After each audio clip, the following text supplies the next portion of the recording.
আজকাল দেখি যে কিছু, কিছু মানুষ হাসব্যান্ড কিংবা পরিবার আদার্স মেম্বারদের সাথে যদি কিছু হয় তাহলে ফেসবুকে এসে স্ট্যাটাস দেওয়া শুরু করে।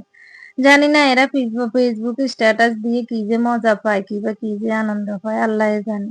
আরে ভাই ২ টা পাতিল এক জায়গায় থাকলে তো ঠোকাঠুকি লাগেই। তাহলে কি আপনি পাতিল কি ফেলে দিবেন? একদমই না। আপনি পাতিল ফেলে দেন না। পাতিলগুলো আপনি রাখেনই, সরিয়েই রাখেন। তেমনি পরিবারে থাকতে গেলে আপনার আদার্স মেম্বারদের সাথে আপনার ঝামেলা হতেই পারে। আপনার স্বামীর সাথেও হতেই পারে। এটাই নিয়ম, এটা জগতের নিয়ম। এটা হয়ে আসছে, হচ্ছে, সামনেও হবে। তো এগুলাকেই পরিবার বলে। পরিবার এগুলা দিয়েই হয়। তাহলে আর যদি আপনার কিছু হয়ে যায় তাহলে পরিবারে আপনার পাশে এসে দাঁড়াবে। Facebook দাঁড়াবে না। তাই কিছু করার আগে একটু ভেবে চিন্তে নিবেন।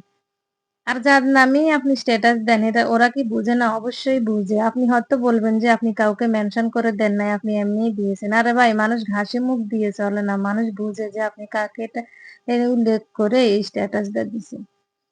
তো যাই হোক আল্লাহ আপনাদের হেদায়েত দান করুক। কথায়, কথায় স্ট্যাটাসটা দেওয়া আপনাদের যদি বন্ধ হয় আরকি। তো যাই হোক এটা আমার ছেলে, আমি না। আমার ছেলে YouTube এ দেখছে ওরিও বিস্কুট দিয়ে কিভাবে কেক বানায়।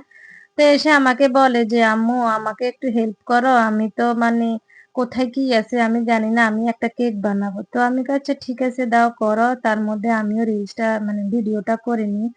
তো দেখলাম ওই বিস্কিট আনলো নিচে গিয়ে এনে তারপরে যে যা করলো তো দেখলেনই আমি একটু হেল্প করছি।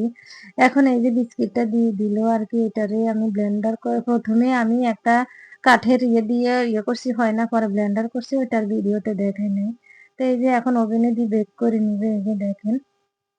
বেক করে দিলে কেকটা হয়ে যাবে। ও ছোট মানুষ যাই পারছে কেকটা এত বেশি সুন্দর হয় নাই। ভেঙে গেছিল। তো যাই হোক আজকের ভিডিও এখান পর্যন্ত। ভিডিওটি কেমন লাগলো সবাই লাইক, কমেন্ট, শেয়ার করে জানাবেন। আমার ছেলের এই কেক বানানোটা কেমন হয়েছে তাও জানাবেন। পেজটিকে ফলো দিয়ে রাখবেন। সবাইকে আল্লাহ হাফেজ।